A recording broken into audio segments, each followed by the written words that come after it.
The mind precedes all things. This ancient wisdom guided my path long before I understood its full meaning. When I punch, do you know what happens before my fist moves? My mind has already struck the target. Before any physical action, there is first a mental action. This is true in combat, and this is true in life. The untrained fighter sees only the physical dimension of combat. But as a martial artist advances, they discover that the battle is won or lost in the mind before a single blow is exchanged. The same principle governs your success in everything you pursue. I learned this lesson not in my moments of triumph, but in my darkest hour. In 1970, I suffered a severe back injury that left me confined to bed for 6 months. The doctors told me I might never practice martial arts again. Physically, I was defeated, but I made a decision that transformed my life. Instead of surrendering to circumstance, I turned inward to harness the power of my mind. Each day I would lie motionless physically, yet move with perfect form mentally. I visualized each technique with such precision that my mind could feel the resistance of an opponent, the shifting of my weight, the exact angle of each strike. I practiced the art of Mo Nim Tao, what we call in Wing Chun, thoughtful meditation, directing my chi toward healing. When I returned, I was not weakened, I was reborn. My techniques were sharper, my philosophy clearer, my spirit stronger. Why? Because I had discovered something more powerful than any physical technique, the true power of positive thinking. My friend, today I will share with you this power, not as empty motivation that fades by tomorrow, not as blind optimism that ignores reality, but as a disciplined practice that will transform your capabilities in everything you pursue. What I discovered was unexpected. Your thoughts are not just reactions to your circumstances. They are the architects of your circumstances. Most people believe their situation determines their thoughts. The wisdom of the East has always known what Western science now confirms. Your thoughts shape your reality more than your reality shapes your thoughts. To be like water, you must first clear the mind. Only then can you flow without hesitation, adapt without limitation, and strike with the force of a focused intention. This is not mystical wisdom, it is practical psychology, backed by my own experience, and now by modern science. The question is not whether you are ready to begin, but whether you are willing to break the mold of ordinary thinking. Are you prepared to empty your cup so it may be filled with something more powerful? The first principle I discovered is what I call directed thought. Let me share what this means through an experience I had in training. When I first began developing Jeet Kune Do, I worked with a student who had exceptional physical gifts. Strong, fast, coordinated. Yet during sparring, I could anticipate his every move. Why? Because his mind was scattered. His thoughts jumped between techniques without purpose or focus. He was thinking too much, yet not thinking clearly. I told him, when you throw a punch, where is your mind? On your fist? On my face? On what technique comes next? On not getting hit? He nodded to all of these, and I said, this is why you are defeated before you begin. Most people allow their thoughts to wander aimlessly, often drifting toward worry, doubt, or limitation. Your thoughts scatter like leaves in the wind, and your power scatters with them. But your thoughts can be disciplined, just like your body. Think about water. When it becomes agitated, it loses clarity. It distorts what you see. But when water is calm, it reflects reality perfectly. It becomes both a mirror and a window. Your mind works the same way. This is not philosophy, this is function. A scattered mind creates scattered energy. A focused mind creates focused energy. This is why the quality of your thought determines the quality of your action. Here is a specific technique I practice daily: single point focus. For 5 minutes each day, I would choose one objective, whether a movement, a problem to solve, or a goal to achieve, and direct all mental energy to this single point. No distractions, no wandering thoughts.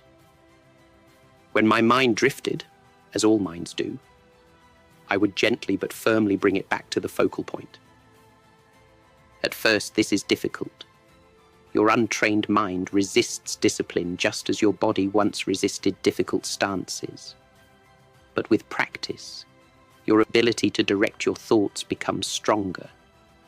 Soon you can maintain focus for longer periods and with greater intensity. I faced my greatest test of this principle when Hollywood rejected me after the Green Hornet series ended. I was told explicitly, Asians cannot be leading men. The studio executives had made up their minds.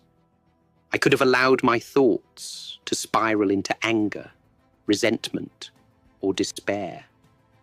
Many would. Instead, I applied directed thought. Each morning, I focused my mind not on obstacles, but on one clear vision, creating a new path that did not yet exist. I directed all mental energy toward this vision. I did not deny the reality of discrimination.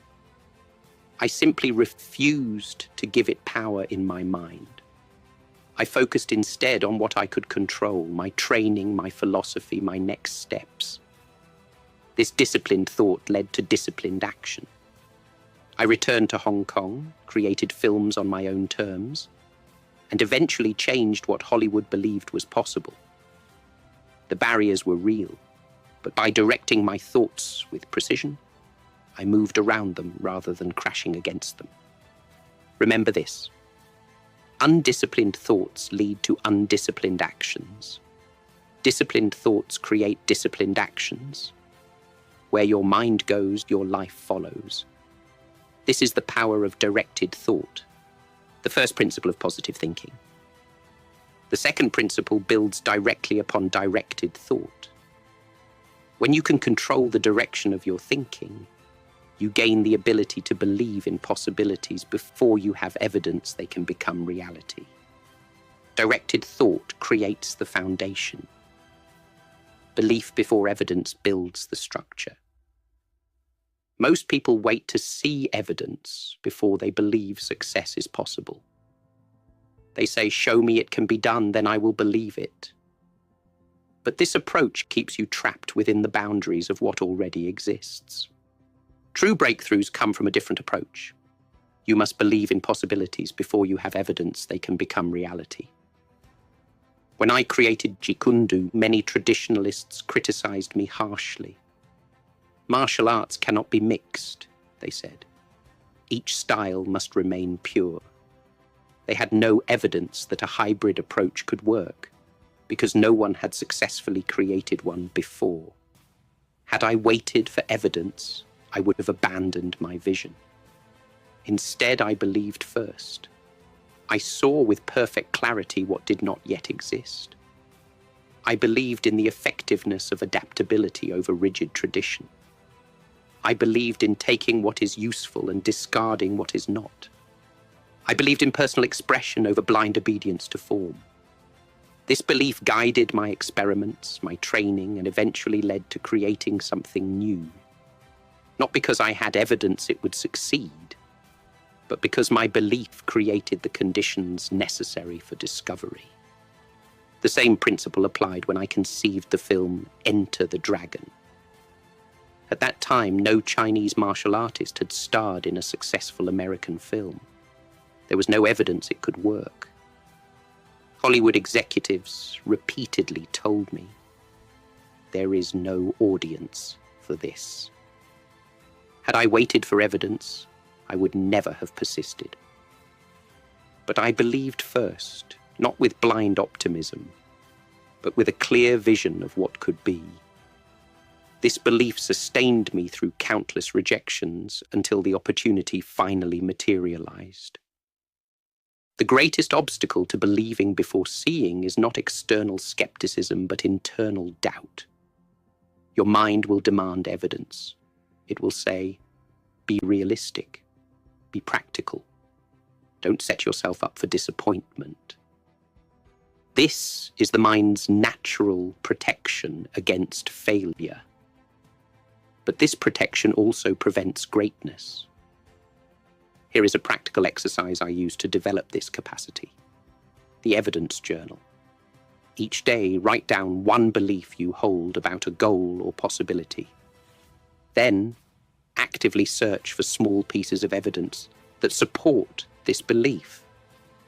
They need not be large or definitive. Even tiny indicators matter.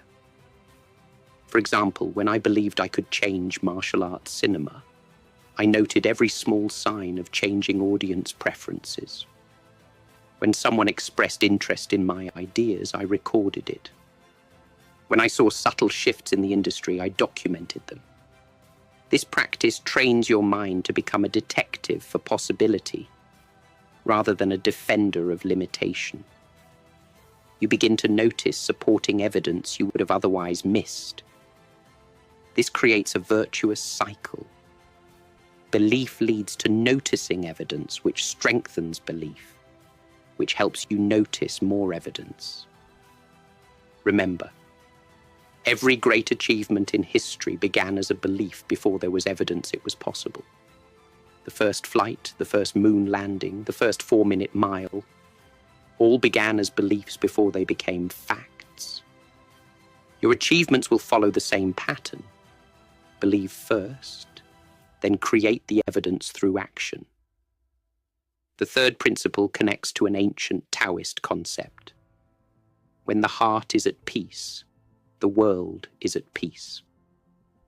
In Eastern philosophy, we have long understood that our emotional state is not merely a reaction to events, but a powerful force that shapes our perception and performance. Your emotions follow your thoughts, and your performance follows your emotions. This chain reaction determines much of your success or failure in any endeavor. When you can manage your thoughts, you gain control of this entire chain. Modern science has now confirmed what martial artists have known for centuries. When you experience negative emotions like fear or anger, your body releases chemicals that narrow your focus, tense your muscles, and prepare you only for fight or flight. This may help survive a sudden attack, but it destroys the precision and clarity needed for optimal performance. Conversely, when you cultivate positive emotional states like confidence or calm focus, your body releases different chemicals that enhance coordination, improve decision-making, and allow access to your full capabilities. This biological reality explains why two fighters with identical physical capabilities can perform so differently depending on their emotional state. Let me share a specific technique I practiced for emotional management: the interception method. Just as in combat I would intercept an attack before it gained momentum, I learned to intercept negative emotional patterns before they took hold. The method works like this.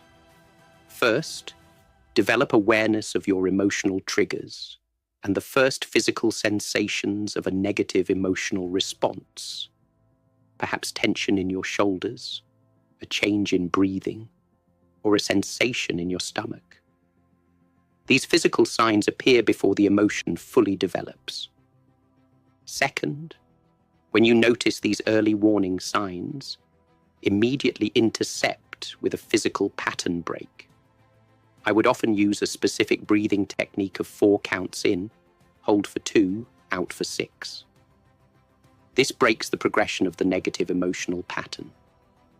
Third, redirect your focus to a predetermined positive emotional state appropriate for the situation. For peak performance, I would focus on feelings of fluid confidence. For creative problem solving, I would invoke curious excitement. For endurance, I would summon peaceful determination. I applied this technique extensively, both in combat and in daily life. During my famous demonstration at the 1964 Long Beach International Karate Championships, I faced immense pressure.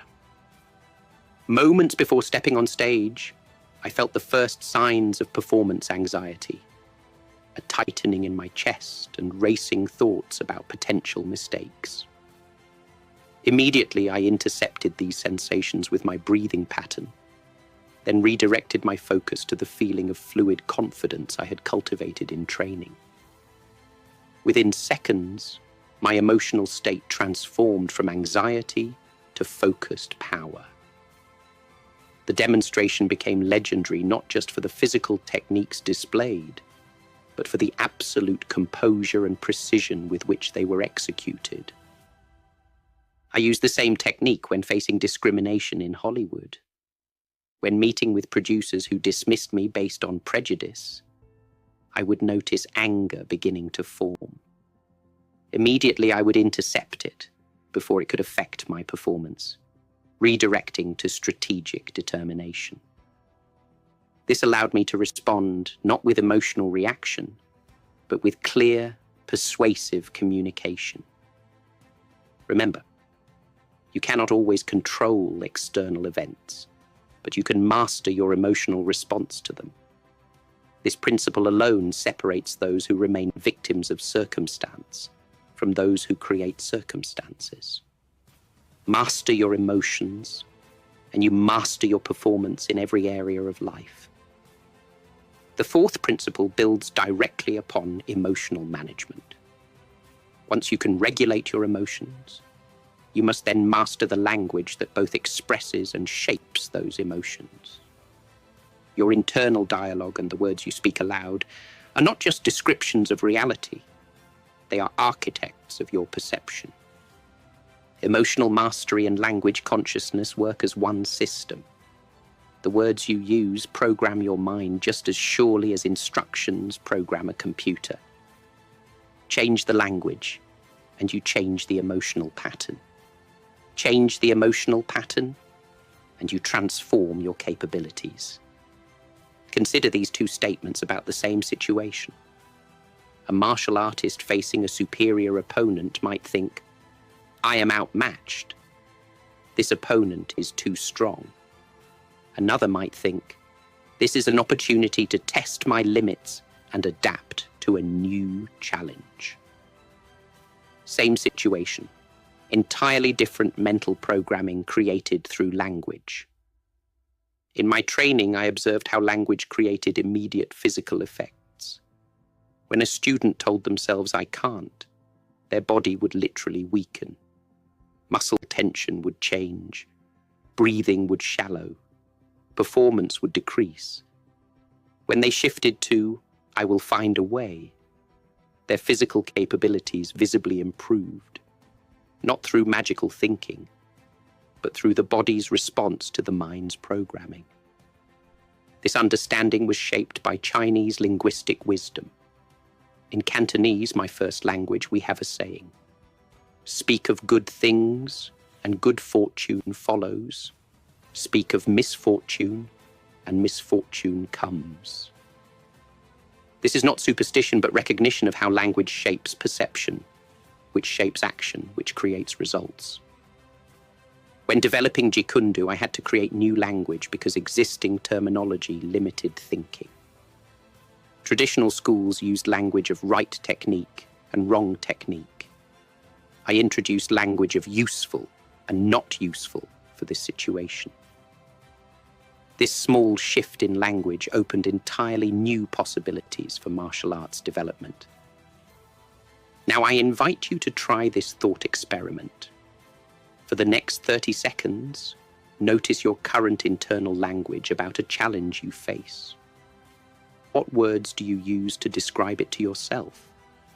Are they limiting or expanding? rigid or adaptive? Do they focus on problems or possibilities? Now consciously shift your language. If you've been using problem, try situation or opportunity.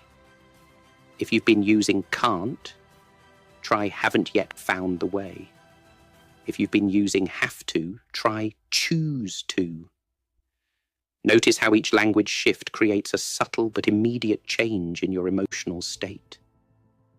This consciousness of language must extend beyond moments of deliberate practice. It must become your constant companion. When you catch yourself using negative or limiting language, immediately replace it with language of possibility and growth. This isn't about denying reality. It's about framing situations in ways that empower rather than diminish you.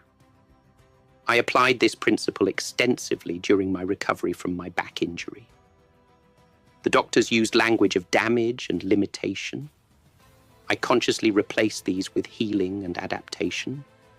I refused to say I can't train. Instead, I used, I am training differently now. This language shift kept my mind focused on possibilities rather than limitations. The words you choose determine the thoughts you have. The thoughts you have determine the emotions you feel. The emotions you feel determine the actions you take. And the actions you take create your life. This is why language consciousness is not just a philosophical concept, but a practical tool for transformation. The fifth principle builds upon the language patterns you've established. Once you've mastered conscious language, you create the foundation for the most powerful mental technique I discovered: purposeful visualization. The words you use create mental images. These images, when deliberately cultivated, become blueprints for reality. Your mind cannot distinguish between a vividly imagined experience and an actual experience. Both create similar neural patterns. This is why visualization, when done correctly, is not mere daydreaming, but actual mental rehearsal. Many people misunderstand visualization. They imagine only the end result, holding a trophy, receiving applause, standing victorious. This surface-level approach yields limited benefits. The visualization I practiced was fundamentally different. My approach to visualization was comprehensive and systematic. I would visualize not just outcomes, but the entire process of achieving them, feeling the emotions, experiencing the challenges, rehearsing the solutions. This form of visualization prepares both your mind and body for success by creating neural patterns that support achievement. Let me share the precise method I developed. First, create mental stillness. Visualization requires a calm, focused mind. Use the breathing technique I described earlier. 4 counts in, hold for 2, out for 6, until your mind becomes like still water. Second, engage all senses. Effective visualization incorporates not just what you see, but what you hear, feel, smell, and taste. When I visualized a fight sequence, I would feel the ground beneath my feet, hear my opponent's movement, sense the distance between us, feel the impact of techniques. Third, include obstacles and solutions. Never visualize only perfect execution. Include potential challenges and your successful navigation through them. This builds adaptability and resilience. Fourth, incorporate emotional components. Feel the emotions you want to experience. Confidence, determination, flow state. Emotions are the energy that powers performance. Fifth, practice with consistency and increasing duration. Begin with just 2 minutes daily and gradually extend the time as your visualization skills develop. I applied this technique extensively before filming Way of the Dragon, particularly for the famous Colosseum fight scene with Chuck Norris. The location was challenging, the choreography complex, and the symbolic importance significant. For weeks before filming, I visualized every aspect of that sequence. I would sit quietly each morning and evening, mentally rehearsing not just my movements, but the entire filming environment. I visualized the heat of the sun, the texture of the ground, the echo of sounds in the ancient space. I imagined camera positions, lighting challenges, and potential problems with timing. Most importantly, I visualized specific solutions to problems that hadn't yet occurred. How would I adjust if the timing was off? What if a particular move didn't translate well on camera? How would I modify the choreography if needed? When we finally filmed, numerous unexpected challenges arose, just as they do in any complex endeavor.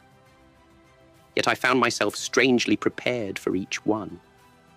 Solutions came naturally because I had already rehearsed them mentally. The crew was amazed at how quickly problems were solved. What they didn't realize was that I had already encountered and solved these problems dozens of times in my mind. This isn't mystical, it's practical psychology. Your nervous system becomes conditioned through visualization, just as it does through physical practice. The more vividly you rehearse an experience mentally, the more prepared you are to execute it physically. Remember, purposeful visualization doesn't replace action. It ensures your action is guided by clarity and preparation. When your inner vision is precise, your outer execution follows. We have walked together through the garden of mental discipline, from the seeds of directed thought to the fruits of purposeful visualization.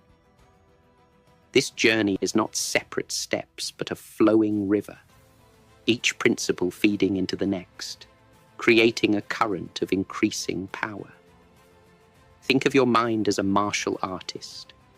Like any warrior, it must first learn focus and discipline. Then it develops belief in its capabilities. Next, it masters emotional control and balance. It then refines its expression through conscious language. Finally, it rehearses victory through vivid mental preparation. This is how the mind, like the martial artist, achieves mastery. All these principles function as one system. Much like water that can flow gently, crash powerfully, or sustain life according to its circumstances. Your thoughts, like water, can adapt to any container, overcome any obstacle, and transform any landscape they touch. Begin today with this single step. For the next 7 days, practice just 5 minutes of directed thought each morning. Choose one objective daily and focus all mental energy on it. When your mind wanders, as all minds do, gently bring it back. This simple practice will initiate the entire system of mental mastery I've described. Remember, my friend, the mind that has achieved inner victory will inevitably achieve outer victory. The ultimate purpose of positive thinking is not to ignore reality, but to create reality. Do not pray for an easy life. Pray for the strength to endure a difficult one. Be water, my friend, formless, adaptable, powerful, and there will be no challenge your mind cannot overcome.